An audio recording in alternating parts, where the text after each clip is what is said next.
Hey everyone, we're starting a new series called Taking God at His Word in youth group on Wednesday night starting tonight. So this series will be looking at the beauty and perfections of the Bible. What did Jesus think about the Bible and its sufficiency, clarity, the authority of the Bible, why it's necessary in our lives. So I wanted to do this series first because I'm just very thankful that God, as He made us to be speaking, language using people made in His image. And He has blessed us with a book so we can study and go to the Bible and know exactly what He has to say to us about how we should live. So the series will be based loosely on Kevin DeYoung's book, Taking God at His Word. This is an excellent overview of just a Christian view of the Bible and all that it has for us. But that will right away raise some questions. I have another book that is probably the next book that I would think that you would want to read probably. 9 Marks has these wonderful little books asking important questions like, what is the gospel? Who is Jesus? And this one, why trust the Bible? And notice how small and brief it is. And this is a really good job at looking at, can I trust the Bible's translation, the manuscripts? Do we have the right books of the Bible? And really briefly, a case for the resurrection of Jesus historically. And what I also love about it is in the back of it, there's resources for further study. It's a brief book. It's compact and clear. I love this one by Greg Gilbert here. If you want a little more of just some of the historical details of the resurrection of Jesus, you can always look at the Case for Christ. But I would start with this book and let kind of questions arise from this one. And I would say you can always come to me. I will share my library with you. I try to lend my books very freely. If you have questions, I just love to get you in touch with good resources.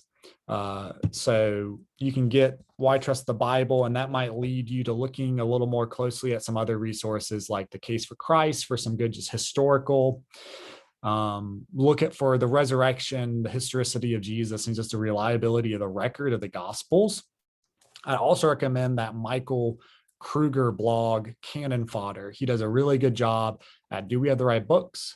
Are the Gospels reliable? And blog format. So look at the link to that in the newsletter, Canon Fodder. And if you're really just wanting to go more in depth, just know there's always another layer. You know, there's the 100-page version of these books, and then there's like the 500-page version that's much denser, and there's Greek, and Warfield did a good job dealing with a lot of issues that German liberal scholars have been throwing at Bible-believing Christians for hundreds of years at this point, and answering a lot of those things.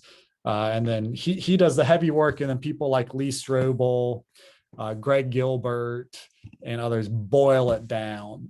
Keller has a good chapter on the resurrection, the reliability of the gospel witnesses, and how swoon theory and the crucifixion and resurrection of Jesus has a great validity to it.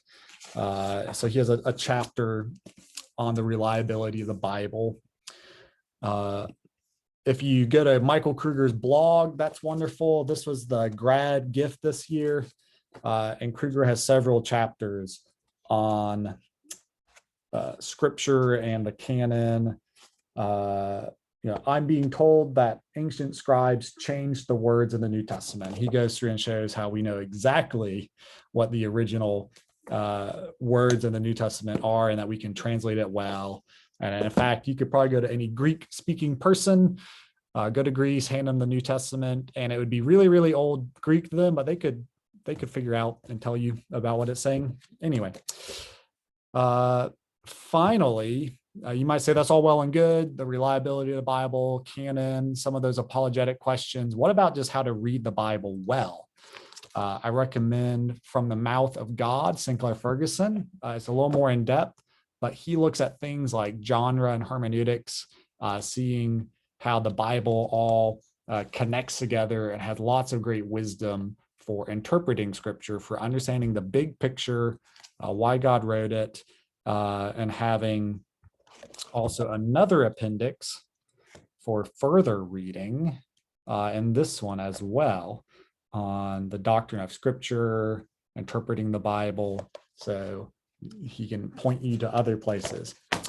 If this raises any other areas, I'm happy to just sit down and try to figure out what area you really want to dig into, and I can either lend you a book or show you where to get it.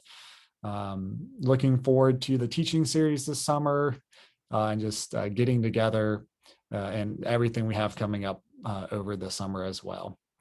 Hope this is a blessing, and you'll know that to be a Christian is to be the people of the book, and it means to delve deeply into subjects. We often need to do some reading and careful thinking over an extended period of time, and there's no better place than starting with someone who really boiled it down into about 100 pages. So I'm always thankful for those resources. Yeah, God bless.